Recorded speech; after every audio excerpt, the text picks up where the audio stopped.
I've always wanted to make a film about memory. The way that the brain records details, ignores details, and then occasionally changes those details altogether. It makes you think about things, it makes you retrace your own steps. That, hang on, if I had to figure out what I did a few days ago, could I remember what colour the car was, what I had for breakfast? Well, the way the journey goes is finding out why and how and what is the situation. I drafted out ideas that focused around a man being questioned, reliving a scenario over and over again, gradually unlocking the truth. And to make a film like that compelling and drive the story forward, that truth had to be something really important to the protagonist. As the police prod him, you see more and more of his memory as he sort of solidifies his memory of what happened, until finally we get to see what did happen and what the ramifications of that are to the character. After QPIC shortlisted Neuron, there was a script development process. 2 drafts later, I had something that I was pretty happy with. Tanya Fraser, the supervising producer, contacted me and said that she'd found somebody who was interested in being the film's producer.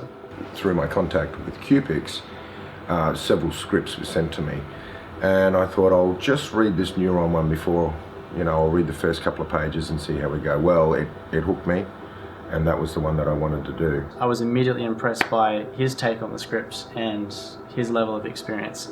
I, as a filmmaker, like to work with other filmmakers who like to cross the T's and dot the I's.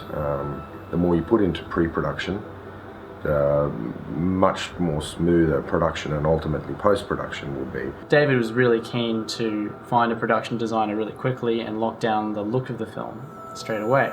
So a few weeks on, I met Alex.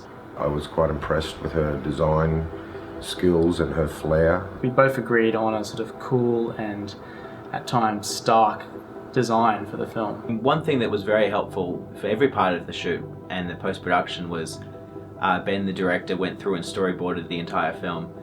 I like to storyboard everything I make so that it can become like a direct shot-for-shot blueprint of how the film is put together. It really made it a lot easier for the production designer, the director of photography. I got this and went, that's great, but is it flexible?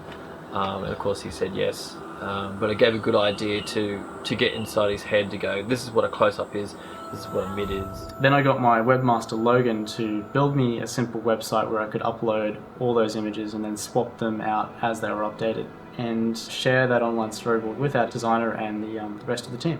But having those storyboards was a very helpful way to keep the film in your head before there was a film and then before there was an edit.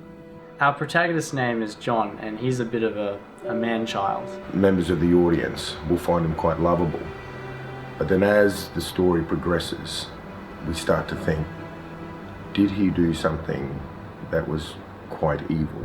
I wanted to cast somebody who could show a layer of responsibility, but under it is somebody who has never quite grown up. A mutual friend, Daly Pearson, recommended me to Ben. My housemate was going off to see a play, and I asked how the play was, and she said it was brilliant, and she mentioned the lead actor.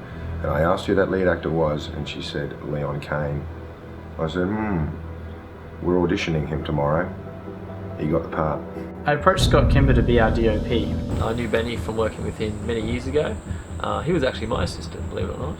So then all of a sudden I got a phone call saying, are you interested? Come shoot it. I said, send me a script. And I read it from front to back, which is quite rare, but it was quite well polished and quite good, and got me thinking it's something different, which is good.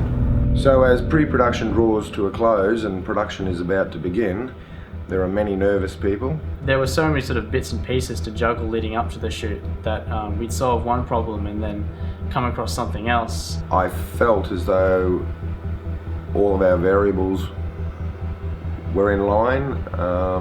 Of course, you can never quite tell about the weather or anything like that. So sometimes you've just got to cross your fingers and hold on tight.